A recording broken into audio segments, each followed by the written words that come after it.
Welcome back to the channel. आपका स्वागत है अपने चैनल अकाउंट्स वाला पे। और आपका सफलता टेस्ट सीरीज जो चल रहा था उसको आगे कंटिन्यू करते हुए आपके सफलता टेस्ट सीरीज डे 8 का हम डिस्कशन करेंगे आज। और उस डिस्कशन में हम एक एक करके सारे क्वेश्चन को जो कि आपके टेस्ट में आया था उस सारे क्वेश्चन को हम एक एक करके यहाँ पे डिस्कस करेंगे, है ना।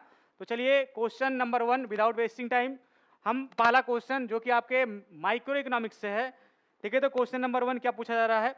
क्वेश्चन नंबर 1 जो है ये पूछा जा रहा है, बताया जा रहा है इसमें क्या, विच of the following statement is true. कहता है बताइए इसमें से कौन सा जो स्टेटमेंट सही है। सबसे पहला आपको यूटिलिटी के बारे में पूछा, कहता है utility means want satisfying power. बिल्कुल, यूटिलिटी जो है जो हमारे नीड्स को, जो हमारे वांट्स को पूरा कर दे, उसको हम कहते हैं वह यूटिलिटी है उस गुड्स का। तो पहला बताया गया क्या, utility means want satisfying power, तो ये सही है। दूसरा, utility is a function intensity of desire. कह रहा है यूटिलिटी जो है ये डिजायर का फंक्शंस है, तो ये स्टेटमेंट भी बिल्कुल सही है। Desire of consumption gives birth to the utility. कह रहा है किसी चीज का जब आप किसी चीज को यूज करना है तो जब तक आप उसको डिजायर नहीं होगा, उस चीज को यूज करने का इच्छा नहीं होगा, तब तक आप उसको यूज नहीं कीजिएगा। इसीलिए बताया गया है कि डिजायर ऑफ कंजम्पशन जो है वो हमेशा यूटिलिटी को जन्म देता है ना।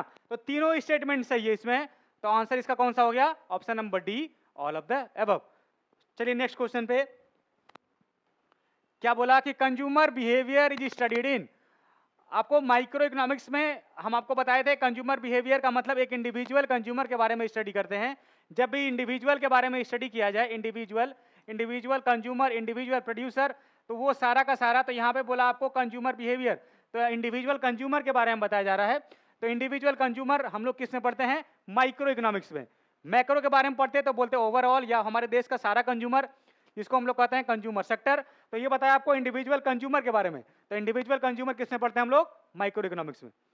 नेक्स्ट क्वेश्चन पे कहता है यूटिलिटी इज रिलेटेड टू। कहता है यूटिलिटी का मतलब होता है किसी चीज को यूज करना और यूज करके अपने वांट्स को, अपने नीड को, अपने डिजायर को फुलफिल करना, है ना।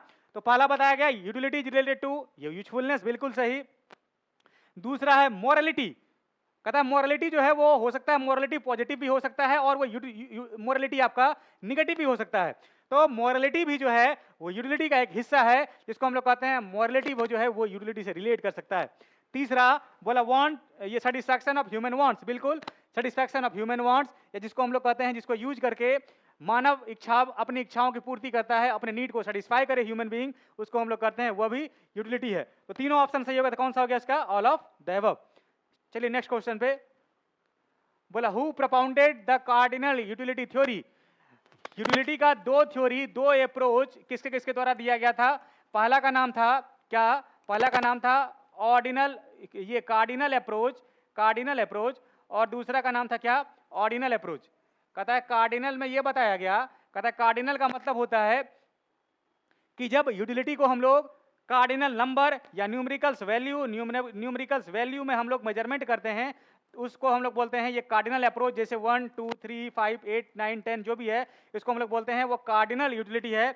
और इसका मेजरमेंट या इसका थ्योरी जो है ये किसके द्वारा दिया गया था, इनका नाम था अल्फ्रेड मार्शल। इनका नाम क्या था, अल्फ्रेड मार्शल। और ये ऑर्डिनल यूटिलिटी जो है, कहता है यूटिलिटी को जब हम रैंक करते हैं, क्या करते हैं, रैंक करते हैं, और वो रैंक जो है हम लोग फर्स्ट रैंक, सेकंड रैंक वो देते हैं। और ये कॉन्सेप्ट जो दिया गया था, जिनका नाम था क्या, हिक्स एंड एलन। क्या नाम था इनका, हिक्स एंड एलन। कहता है ये जो है, ये अप्रोच जो है ये किन के द्वारा दिया गया था, कार्डिनल यूटिलिटी का अप्रोच जो है वो दिया गया था अल्फ्रेड मार्शल के द्वारा। और ऑर्डिनल यूटिलिटी किसके द्वारा दिया गया था, हिक्स एंड एलन के द्वारा। आपको पूछा कौन इसमें, ऑर्डिनल यूटिलिटी अप्रोच। तो ऑर्डिनल यूटिलिटी थ्योरी जो है वो किसके द्वारा, हिक्स एंड एलन। देखिए आपके पास ऑप्शन है, ऑप्शन नंबर सी। अगर आपको पूछता कार्डिनल तो ऑप्शन कौन सा होता, मार्शल। तो इसमें आपको ऑर्डिनल के बारे में पूछा है, तो ऑप्शन नंबर सी जो है, जिसको हम लोग कहते हैं Hicks and Allen. Next question बोला कि when marginal utility is negative total utility. कह रहा है जब भी हमारा एमयू जो है वो निगेटिव हो जाता है, निगेटिव हो जाएगा, तो टोटल यूटिलिटी जो है टीयू, टोटल यूटिलिटी ये जो है फॉल करना स्टार्ट करता है, या इसी को बोलते हैं ये डिक्रीज कर रहा है, ये डिक्रीज कर रहा है। तो देखिए, तो आपको ऑप्शन पूछा कि मार्जिनल यूटिलिटी जब निगेटिव हो जाए तो टोटल यूटिलिटी जो है वो गिरना, फॉल करना या डिक्रीज करना स्टार्ट कर देता है। देखिए यहाँ ऑप्शन नंबर बी है, स्टार्ट्स डिक्रीजिंग। चलिए नेक्स्ट क्वेश्चन पे, चलिए ये मैक्रो का हो गया, माइक्रो का हो गया। अब आपका क्वेश्चन जो है ये मैक्रो का है। मैक्रो का क्वेश्चन नंबर 1 आपको पूछा कि आपका केस बेस्ड क्वेश्चन है, आपको पूछा ये है आपके पास आउटपुट का मतलब प्रोडक्शन कितना यूनिट का हो रहा है, और दूसरा है उसका मार्केट प्राइस क्या है, और इसको हम लोग मल्टीप्लाई करके हम लोग जीडीपी कैलकुलेट करते हैं। क्या? जीडीपी। इसका फॉर्मूला क्या होता है? Price into quantity. आपको पूछा क्वेश्चन में कि आप जो है नॉमिनल जीडीपी बताइए फॉर द ईयर 2022। तो 2022 में आपको सबसे पहले नॉमिनल जीडीपी का फॉर्मूला होता है। क्या? नॉमिनल जीडीपी का फॉर्मूला होता है P1 इंटू Q1। कहता है प्राइस भी करंट ईयर का और क्वांटिटी भी करंट ईयर का। तो प्राइस जब आप लीजिएगा करंट ईयर का, तो आपका प्राइस देखिए, आपको पूछा किस ईयर का है? 2022 का। 2022 का। तो करंट ईयर का जो प्राइस है, तो 2022 में प्राइस कितना है? 20 रुपए का। और देखिए तो प्राइस की जगह हम रख दिए यहाँ 20 रुपया, और क्वांटिटी जो है करंट ईयर 2022 में कितना है? ये 250। इसको मल्टीप्लाई कर दीजिएगा आप, ये कितना का हो जाएगा? ये 5000 रुपये का। देखिए आपके पास है ऑप्शन 5000 का, ये देखिए ऑप्शन नंबर 1 जो है ये 5000 रुपये का 250 गुना 20, जो कि हमारा नॉमिनल जीडीपी जो है वो कितने का आ गया? ये 5000 रुपये का। चलिए नेक्स्ट क्वेश्चन पे, दूसरा पूछा आपको value of real GDP for the year 2023। कहता है रियल जीडीपी का फॉर्मूला होता है रियल जीडीपी इक्वल टू कहता है P0 का मतलब बेस ईयर का प्राइस, और Q1 का मतलब करेंट ईयर का क्वांटिटी। देखे तो आपके पास बेस ईयर जो है, आपके पास 2 ईयर है यहाँ 22 और 23। कहता है बेस ईयर, क्योंकि आपको पूछा है किस ईयर का? 23 का। तो 23 के कंपैरिजन में 22 जो है वो बेस ईयर है। तो यहाँ पे प्राइस जो लेना है आपको P0 का मतलब बेस ईयर का प्राइस। तो इससे पहले वाला का प्राइस का मतलब 2022 का प्राइस, ये देखिए 20 रुपए का 2022 का प्राइस। और आपका क्वांटिटी जो लेना है वो करंट ईयर का। करंट ईयर जो है आपको पूछा है 2023 का ना, तो 23 का आपको 23 का पूछा है, तो क्वांटिटी जो है वो करंट ईयर का। करंट ईयर का क्वांटिटी कितना है? यहाँ देखते हैं हम लोग, करंट ईयर का क्वांटिटी कितना है? 300 करंट ईयर का, इंटू ये कितना हो गया? 300। तो 300 गुना 20 कितना हो गया? ये 6000। ये हो गया आपका आंसर। देखिए आपके पास 6000 है ऑप्शन में, तो देखिए ऑप्शन नंबर बी जो है ये 6000 रुपए का हो गया आंसर। तीसरा क्वेश्चन, कहता आपको फॉर्मूला बताइए प्राइस इंडेक्स का। तो प्राइस इंडेक्स का फॉर्मूला होता है nominal GDP divided by real GDP into 100। कहता है नॉमिनल बाय रियल इंटू 100। तो ऑप्शन है आपके पास, देखिए option number B nominal by real into 100। Option number, चलिए नेक्स्ट क्वेश्चन पे, चलिए सर्सन रीजन का क्वेश्चन है। कहता है real GDP increases only when the flow of goods and services increases in the economy. ये बिल्कुल सही स्टेटमेंट है। बोल रहा है कि हमारे देश में रियल जीडीपी तभी बढ़ेगा जब हमारे देश में flow of goods and services का मतलब प्रोडक्शन बढ़ेगा, और प्रोडक्शन जब बढ़ता है हमारे देश में तो उससे एम्प्लॉयमेंट बढ़ता है। एम्प्लॉयमेंट के बढ़ने से हमारे देश में इनकम होता है, इनकम लोगों का बढ़ेगा, और इनकम के बढ़ने से हमारा फिर से लोग कंजम्पशन, फिर से लोग इन्वेस्टमेंट, और फिर से लोग नया नया खर्च करते हैं, तो उससे हमारा जीडीपी का ग्रोथ होता है ना। तो बोला गया यहाँ पे real GDP increases only when flow of goods and services increase in the economy. बिल्कुल प्राइस के बढ़ने को हम लोग रियल में नहीं मानते हैं कि हमारा जीडीपी बढ़ा है। तो हमारे देश में जब भी flow of goods and services बढ़े का मतलब प्रोडक्शन बढ़े, तो रियल में हमारे जीडीपी को बढ़ा हुआ मानते हैं। तो स्टेटमेंट 1 सही हो गया। दूसरा स्टेटमेंट बोला nominal GDP is the better index of economic growth. कारण नहीं, इकोनॉमिक ग्रोथ हमारा तभी भी होगा जब हमारा जीडीपी रियल में बढ़ेगा। तो हमारा नॉमिनल जीडीपी के बढ़ने से हम नहीं मानते कि हमारा रियल जीडीपी एक्चुअल में हमारा जीडीपी बढ़ा है। तो ऑप्शन नंबर ए है करेक्ट और बी है इनकरेक्ट। तो देखिए आपके पास ऑप्शन है, ये बोथ बोला करेक्ट, ये भी गलत है, बोथ ट्रू फॉल्स ये दोनों गलत है। करा statement 1 is true and statement 2 is false. बिल्कुल ये सही आंसर है। करा स्टेटमेंट 1 सही है और स्टेटमेंट 2 जो बताया गया वो गलत है। चलिए नेक्स्ट क्वेश्चन पे, कहता था general price level in 2023 will be. देखे तो प्राइस लेवल जो 2022 और 2023 में दिया गया है, प्राइस लेवल, ये देखिए प्राइस लेवल आपको 2022 का दिया गया है 20 और 2023 का 25। यही क्वेश्चन पूछ रहा है। इसी से आपका प्राइस जो है ये प्राइस आपका प्राइस 2022 में कितना दिया गया है 20 और 2023 में कितना दिया गया 25। तो आपको पूछा क्वेश्चन में the general price level in 2023 will be. तो आप बताइए जनरल प्राइस लेवल, ये प्राइस लेवल है और हमारा 20 से बढ़ के 25 हुआ है, तो ये बढ़ा ही है पहले से। आपको पूछा कि बताइए आप कितना से बढ़ा, तो कैसे निकालिएगा आप? तो कहता है 20 से 25 हुआ, इसका मतलब 5 बढ़ा है पहले से। और कहां से बढ़ा? बोला कि पहले बेस, हमारा बेस जो था 20 था इंटू 100।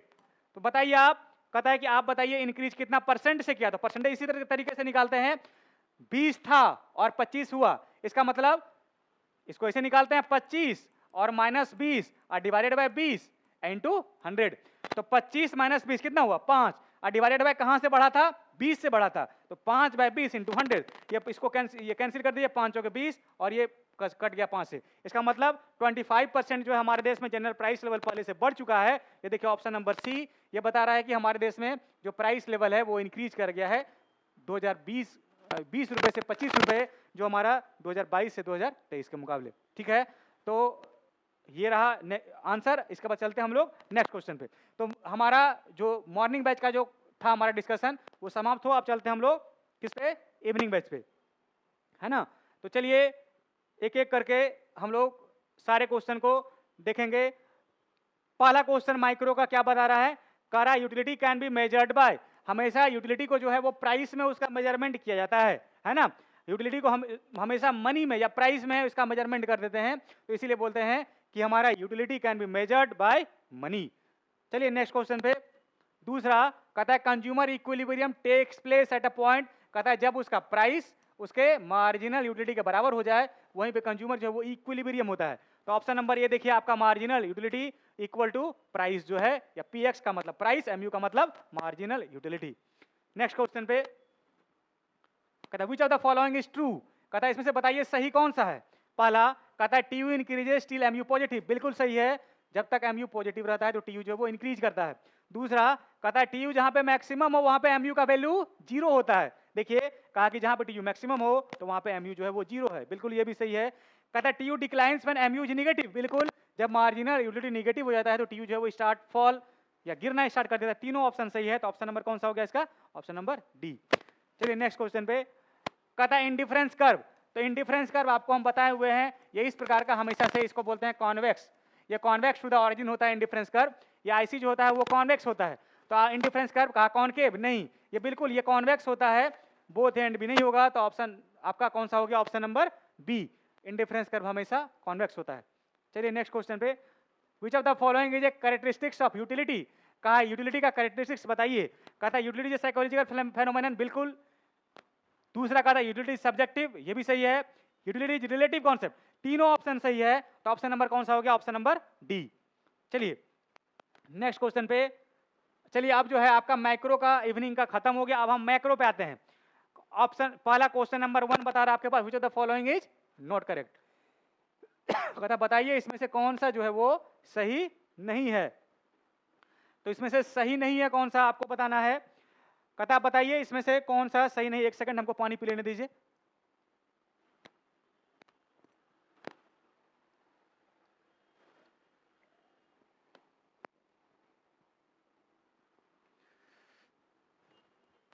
फॉर्मूला जो है आपको बताए हुए हैं, सबसे पहला फॉर्मूला ग्रॉस और नेट का यहाँ पे, और फैक्टर कॉस्ट मार्केट प्राइस का, और डोमेस्टिक और नेशनल का, उसी फॉर्मूले का एप्लीकेशन है यहाँ पे। पहला बोला आपको एनएनपी एट मार्केट प्राइस, मतलब कहता है नेट एनएनपी मतलब नेट हमको बनाना है, और देखिए डेप्रिसिएशन जोड़ा हुआ है, तो नेट बनाने के लिए डेप्रिसिएशन जोड़ते हैं क्या, डेप्रिसिएशन को तो घटाते हैं हम। तो पहला ऑप्शन पूछा नोट करेक्ट है, पहले ऑप्शन मिल गया आपको नोट करेक्ट। देखिए एक तो हो गया, मतलब ये सही नहीं है, और आपको पूछा कौन सा करेक्ट नहीं है, इसका मतलब ये गलत है, इसका मतलब ये सही आंसर है। दूसरे पे चलते हैं, कहा NDP at market price equal to NNP at market price minus NFIA.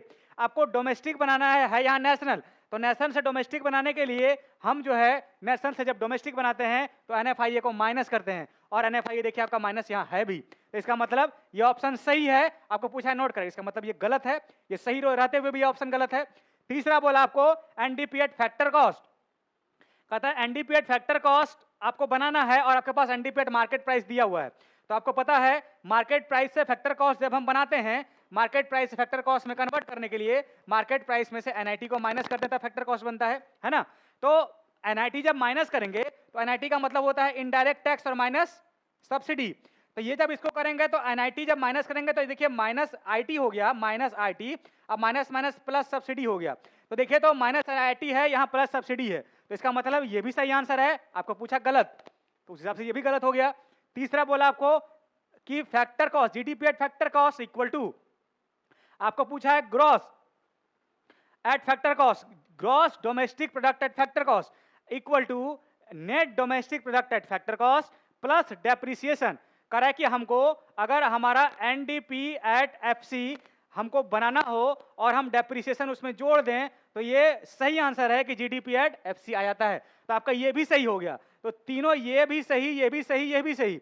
आपको पूछा है गलत कौन सा है, तो इसका मतलब ऑप्शन नंबर ए गलत है और क्वेश्चन के हिसाब से option number A is the correct answer, क्योंकि आपको उसमें गलत पूछा गया था। चलिए नेक्स्ट क्वेश्चन पे, तो इसका राइट आंसर कौन सा हो गया? Option number A. Next question, का which of the following is correct? कहता है इसमें से आप सही चुनिए, कौन सा सही है? आपको पूछा नेशनल इनकम, नेशनल इनकम को बोलते हैं NNP एट FC। कहता है net national product factor cost equal to क्या होता है? कहता है net domestic product factor cost और माइनस NFIA। कहता है कि आपको NNP एट FC बनाना है, ये डोमेस्टिक दिया हुआ है और डोमेस्टिक से जब नेशनल बनाते हैं तो उसमें हम NFIA जोड़ते हैं और यहाँ पे आपका NFIA माइनस किया हुआ, इस हिसाब से ये गलत हो गया। आपको पूछा उसमें से सही, तो उस हिसाब से आपको पूछा है सही है ये गलत, तो इस हिसाब से आंसर ये गलत हो गया। तो ऑप्शन नंबर ये देखिए, ऑप्शन नंबर बी सही चुनना आपको। कहता है GNP एट फैक्टर कॉस्ट, कहता है GNP at factor cost equal to GNP at market price plus NIT। कहता है GNP एट मार्केट प्राइस, आपको बनाना है क्या? ये GNP सेम, आपको मार्केट प्राइस से फैक्टर कॉस्ट बनाना है, तो मार्केट प्राइस से फैक्टर कॉस्ट बनाने में NIT क्या करते हैं हम लोग? माइनस करते हैं, और ये दिया हुआ है क्या यहाँ? प्लस। इसका मतलब ये भी गलत हो गया। ऑप्शन नंबर बी कहता है नेशनल इनकम का मतलब NNPFC, national income equal to domestic income plus NFIA। बिल्कुल, जब हमको डोमेस्टिक से नेशनल बनाना हो, डोमेस्टिक से नेशनल बनाना हो तो NFIA इसमें जोड़ देते हैं। तो ऑप्शन नंबर सी जो है ये करेक्ट आंसर है।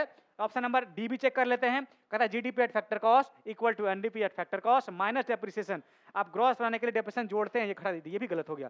तो ऑप्शन नंबर सी हो गया आपका correct answer, option number C. Next question कहता है which of the following statement is incorrect? कहता है बताइए इसमें से कौन सा सही नहीं है ना? तो ऑप्शन कहता है gross domestic product at market price GDP at MP equal to GDP at FC plus NIT।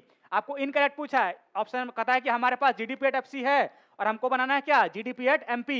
तो हमारे पास फैक्टर कॉस्ट से मार्केट प्राइस बनाने के लिए NIT जोड़ेंगे, NIT जोड़ा गया है, तो ये सही आंसर है। दूसरा क्वेश्चन पूछा net national product at market price का मतलब NNP at MP equal to NNP at FC, ये गलत है, आपको गलत ही पूछा है। इसका मतलब ऑप्शन नंबर बी इसका करेक्ट आंसर है, क्योंकि आपको पूछा गया है यहाँ पे इनकरेक्ट है या सही, तो उस हिसाब से ये गलत हो गया और इनकरेक्ट है, ये बी नंबर ऑप्शन सही है। आगे तीसरा भी देख लेते हैं। कहता है GNP at market price equal to GDP at market price plus NFIA। आपको पूछा यहाँ पे क्या?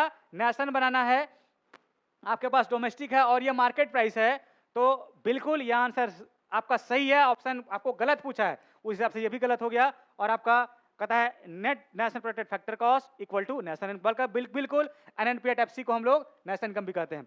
तो आपका ऑप्शन कौन कौन सा है? ये भी आपका सही हो गया, ये भी सही हो गया, ये भी सही हो गया। ऑप्शन नंबर पूछा आपको गलत कौन सा है, तो ऑप्शन नंबर बी इसका गलत आंसर है, गलत होते हुए भी ये सही हो गया। चलिए नेक्स्ट क्वेश्चन, कहा असर्शन और रीजन बताइए। कह रहा है transfer income are not included in the estimation of national income. बिल्कुल हम ट्रांसफर इनकम को नेशनल इनकम के एस्टिमेशन में नहीं लेते हैं, बिकॉज सिर्फ फैक्टर इनकम को हम नेशनल इनकम के एस्टिमेशन में लेते हैं, है ना? आप पढ़े हैं only factor income are included in the national income, transfer income को हम नेशनल इनकम के एस्टिमेशन में नहीं लेते हैं। तो उस हिसाब से ट्रांसफर इनकम नहीं लेते हैं और ये बताया भी है कि नहीं लेना है, तो ये तो हो गया सही, ऑप्शन नंबर ए। दूसरा कहता है transfer income are not earned as reward for rendering factor services, है ना? कहता है कि ट्रांसफर इनकम जो है हम लोग, ये आपको पता है कि ट्रांसफर इनकम जो है ये अनअर्न्ड इनकम भी कहते हैं, यही बताया गया है। Transfer income are not earned as reward for rendering factor services. तो कहा कि ये भी ऑप्शन सही है और ये भी ऑप्शन सही है कि ट्रांसफर इनकम को हम लोग रिवार्ड नहीं मानते हैं फैक्टर सर्विस, क्योंकि फ्री में मिला इनकम है। तो दोनों ऑप्शन सही है। Transfer income are not included in the estimation of national income, statement 1 is correct, and transfer income are not earned as reward for rendering factor services. तो both the statement are correct and बोला गया कि यहाँ दोनों option सही है, both A and R are true and R is the correct explanation of A, है ना? तो आपको बताया गया कि हमारे पास ऑप्शन नंबर दोनों सही है और आर जो है वो करेक्ट एक्सप्लेनेशन है। नेक्स्ट क्वेश्चन 10 कहता है कि larger the non monetary transaction greater the under estimation of GDP and index of welfare. ये बिल्कुल सही है। कहता है हमारे देश में अगर ये monetary exchange non monetary exchange के, जिसको हम लोग बार्टर सिस्टम ऑफ एक्सचेंज कहते हैं, उसका जो है हमारे पास अगर कैलकुलेट ही नहीं कर पाते हम लोग कितना एक्सचेंज किए गुड्स और सर्विसेज का और बदले में दूसरे से कितना काम लिए, तो ये हम लोग बेटर इंडेक्स वेलफेयर का नहीं मानते हैं। तो कहा कि larger of non monetary exchange greater under estimation, क्योंकि वो कैलकुलेट किया ही नहीं गया तो वो अंडर एस्टिमेटेड रह गया। तो ऑप्शन नंबर ए जो है वो बिल्कुल सही है, ऑप्शन नंबर 1 करेक्ट है। दूसरा कहता है रीजन बताइए। कहता है GDP index accounts for externality. कहता है कि आप एक्सटर्नलिटी दो तरीके का होता है, एक होता है पॉजिटिव और एक निगेटिव। बताया गया कि क्या एक्सटर्नलिटी के वजह से हमारा एक्सटर्नलिटी अगर हम कोई भलाई करते हैं तो क्या उसका हमारे जीडीपी पे कोई इफेक्ट पड़ता है? बिल्कुल नहीं। तो कहता है कि ये तो स्टेटमेंट ये सही है, ऑप्शन नंबर ए, बट ये जो हमारा रीजन है वो सही नहीं है। तो देखिए कहता है कि हमारे पास ए जो है वो सही है, बोथ ये आपका assertion A is true but assertion R is false. कहा कि हमारे पास असर्शन ए जो है वो सही है, ट्रू है, और रीजन जो है इसका फॉल्स है। तो ऑप्शन नंबर सी हो गया इसका करेक्ट आंसर, है ना। तो आज का था ये डिस्कशन, इतना ही। आप लोग ऐसे ही टेस्ट देते रहिए और अपना प्रिपरेशन करते रहिए। ऑल द बेस्ट आपको नेक्स्ट टेस्ट के लिए। Thank you.